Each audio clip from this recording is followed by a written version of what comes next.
It's 1935, and we open at a glamorous nightclub in Shanghai called The Dragon.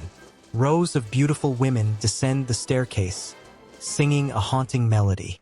A young Chinese boy named Short Round sneaks into the club, looking for someone.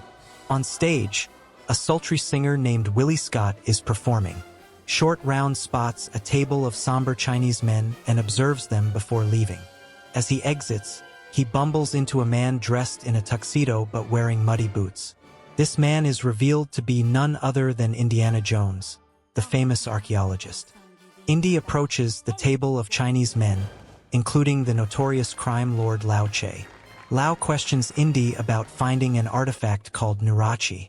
Indy produces a small gold box containing the remains of Nurachi, the first emperor of the Manchu dynasty. However, it's a tense exchange, with Lao's sons threatening Indy at gunpoint. Willie, unaware of the danger, joins them and inadvertently spills some of Nurachi's ashes. Enraged, Lao has his son poison Indy's drink while he's distracted. Lao demands the antidote in exchange for Nurachi's remains. As chaos erupts in the club, Indy fights off Lao's men and attempts to retrieve the antidote vial from Willie, who has taken it.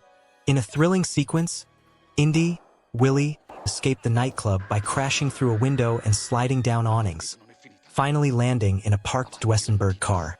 Short Round drives the car, leading a high-speed chase through the streets of Shanghai, with Lao's men in pursuit. Indy drinks the antidote, narrowly escaping death from the poison. The chase culminates with their plane being attacked by Lao's biplanes. In a daring move, Indy and the others bail out using an inflatable life raft, crashing into a mountain river in India. Battered but alive, they are found by a village shaman who believes their arrival was foretold, setting the stage for their adventure in Pankot Palace. The shaman and the village chieftain explain to Indiana Jones that their sacred stone, the Shivalinga, has been stolen from their shrine by forces from the nearby Pankot Palace. This has brought a terrible curse upon the village, causing their crops to die, animals to perish, and most tragically, their children to be abducted. The shaman believes that Indy's arrival was destined by the god Krishna to help them retrieve the Shivalinga and break the curse. Although initially reluctant, Indy agrees to journey to Pankot Palace after witnessing the villagers' plight and desperation. As they prepare to leave, a young village boy stumbles in, having escaped from Pankot Palace. He gives Indy a tattered piece of an ancient manuscript depicting a powerful priest named Sankara receiving 5 magical stones from the Hindu god Shiva. Indy realizes these Sankara stones may be connected to the stolen Shivalinga. The trio, joined by a village guide named Sunju, set out on elephants toward Pankot Palace. Along the way, they encounter various dangers, including giant bats, snakes, and treacherous terrain. Willie, unaccustomed to such adventures, struggles to adapt but is forced to rely on Indy's expertise. In a lighter moment, Indy's fear of snakes surfaces when Willie is attacked by a boa constrictor while bathing. Despite his phobia, Indy talks her through calming the snake, much to Willie's frustration. As the trio approaches Pankot Palace, they are struck by its resplendent Mughal-style architecture rising above the jungle. Their guide, Sunju, leads them through the dense forest until they come upon a shocking sight: a terrifying statue of a multi-armed goddess adorned with human skulls and remains. Sunju, gripped by fear, refuses to go any further and flees with the elephants, leaving Indiana Jones, Willie Scott, and Short Round to press on alone. Undeterred, Indy inspects the gruesome statue, finding necklaces made of human fingers and other ritualistic offerings, hinting at the dark forces at play within Pankot Palace. Continuing on foot, they finally reach the outskirts of the palace and take in its imposing grandeur. Indy explains to Willie that the palace has been abandoned since the Indian Rebellion of 1857, but the village shaman had warned of a new, sinister presence ruling over Pankot. In the outer courtyard, they were met by Chatur Lal, the Prime Minister, who welcomed them to Pankot and invited them to dine with the young Maharaja that evening. Little did they know the shocking banquet that awaited them. At dinner in the lavish pleasure pavilion, dishes of bizarre, grotesque cuisine were served: whole roasted boars, a massive boa constrictor stuffed with live baby eels, and finally, the moment that caused Willie to faint chilled monkey brains. The experience left her utterly disgusted.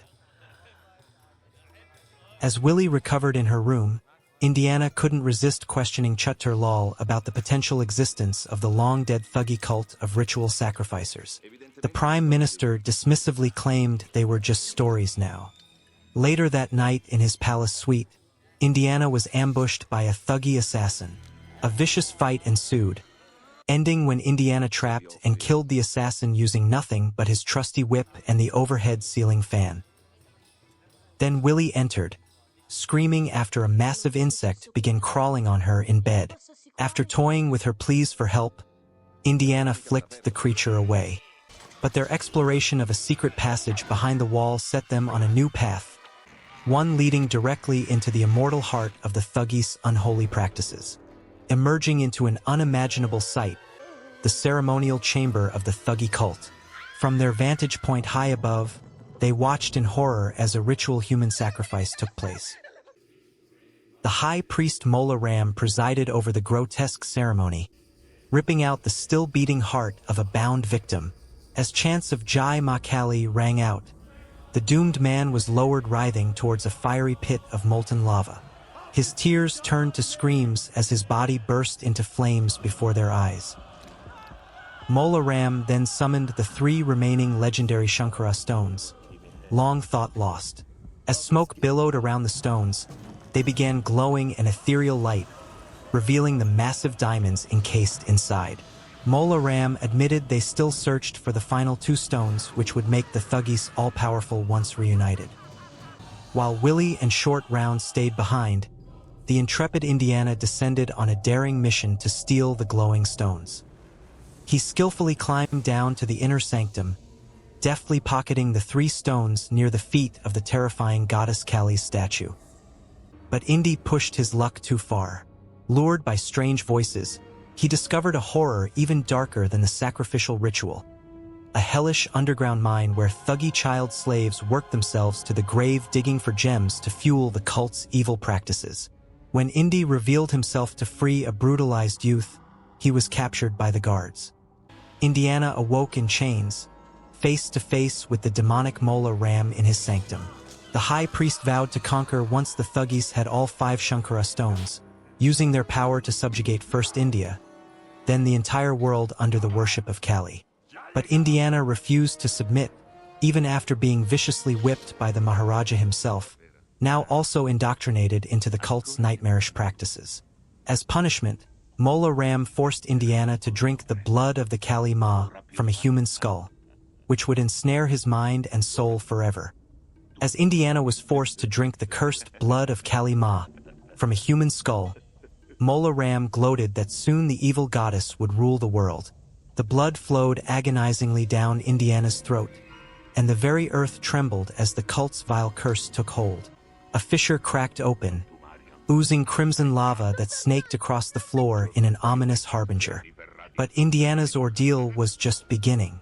He and young Short Round were dragged away to the depths of the mine's catacombs. There, Mola Ram revealed the full extent of the Thuggees' unholy operations, thousands of stolen children from across India, forced to dig endlessly for the precious gems funding the cult's practices. Willie is then brought to the Temple of Death. She is strapped to a sacrificial frame, and despite her pleas for Indy's help, he remains impassive, having been brainwashed by the cult. As Willie is lowered toward the fiery lava pit, Short Round, who has escaped from the mines, rushes to the altar and tries to snap Indy out of his trance by burning him with a torch. After a struggle, Indy regains his senses, and they work together to rescue Willie from the sacrificial frame. As the Thuggee worshippers notice the commotion at the altar, the little Maharaja leaves, signaling his bodyguards. Meanwhile, Indy and Short Round manage to pull Willie off the sacrificial frame just in time. Chuttur Lal, now dressed in robes, attempts to stop them, but his eyes glow yellow, revealing he's also under the cult's spell. He attacks Indy, and they tumble onto the sacrificial frame, which swings out over the lava pit. Indy narrowly escapes, but Chuttur Lal plunges to his fiery death in the lava below. Indy, Willie, and Short Round then flee through the mines, encountering slave children forced to dig for the remaining Sankara stones. They incite a revolt among the children, freeing them from their chains and guards. In a massive quarry cavern, they hijack a minecart to escape. However, more Thuggee guards give chase in pursuit, leading to a thrilling minecart chase sequence. Indy uses quick thinking and daring stunts to derail the guards' carts one by one. But their own cart becomes uncontrollable, hurtling towards a dead-end tunnel. Desperately trying to slow down, Indy improvises a brake from underneath the speeding cart. They manage to stop just inches from crashing into the tunnel's stone wall. Catching their breath, they hear an ominous rumbling sound echoing from behind. Realizing it's a flood caused by the quarry's cistern breaking, they frantically run towards a light at the tunnel's end. But the tunnel exit leads to a sheer 300-foot cliff dropping into a crocodile-infested river gorge. With the thunderous floodwaters rapidly approaching, their only escape is a rickety rope bridge spanning the gorge. Indiana, Willie, and Short Round race across the rickety rope bridge, trying to stay ahead of the raging floodwaters pursuing them from the tunnel. Mola Ram and his remaining Thuggee guards appear on the opposite side, trapping our heroes in the middle of the swaying bridge. Mola Ram forces Willie and Short Round onto the bridge at knife point, demanding the Sankara stones from Indy. In a tense standoff, with guards closing in from both sides, Indy makes the daring decision to sever the bridge's ropes. The bridge breaks in two, and everyone falls, the guards plummeting to their deaths in the rocky gorge below. Indy, Willie, Short Round, and Mola Ram barely manage to cling to the dangling bridge wreckage. As Thuggee archers fire flaming arrows at them from across the gorge, Indy and Mola Ram engage in a fierce fight on the burning, suspended bridge.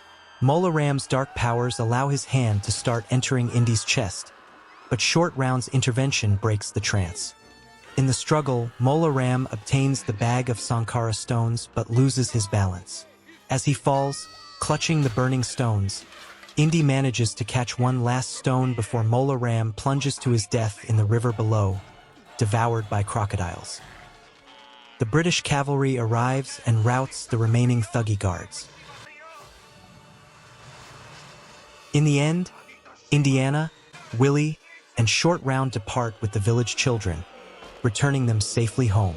The last remaining Sankara stone, with its life-giving power, has rejuvenated the barren landscape into a lush, prosperous village once more.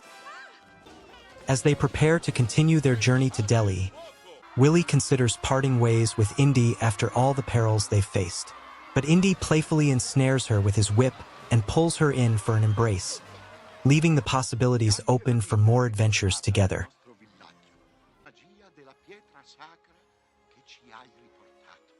Te la potevi tenere, no? Ah sì? E perché? Per farla finire in un museo? Sarebbe stata lì a... Ho bisogno di una guida per Delhi.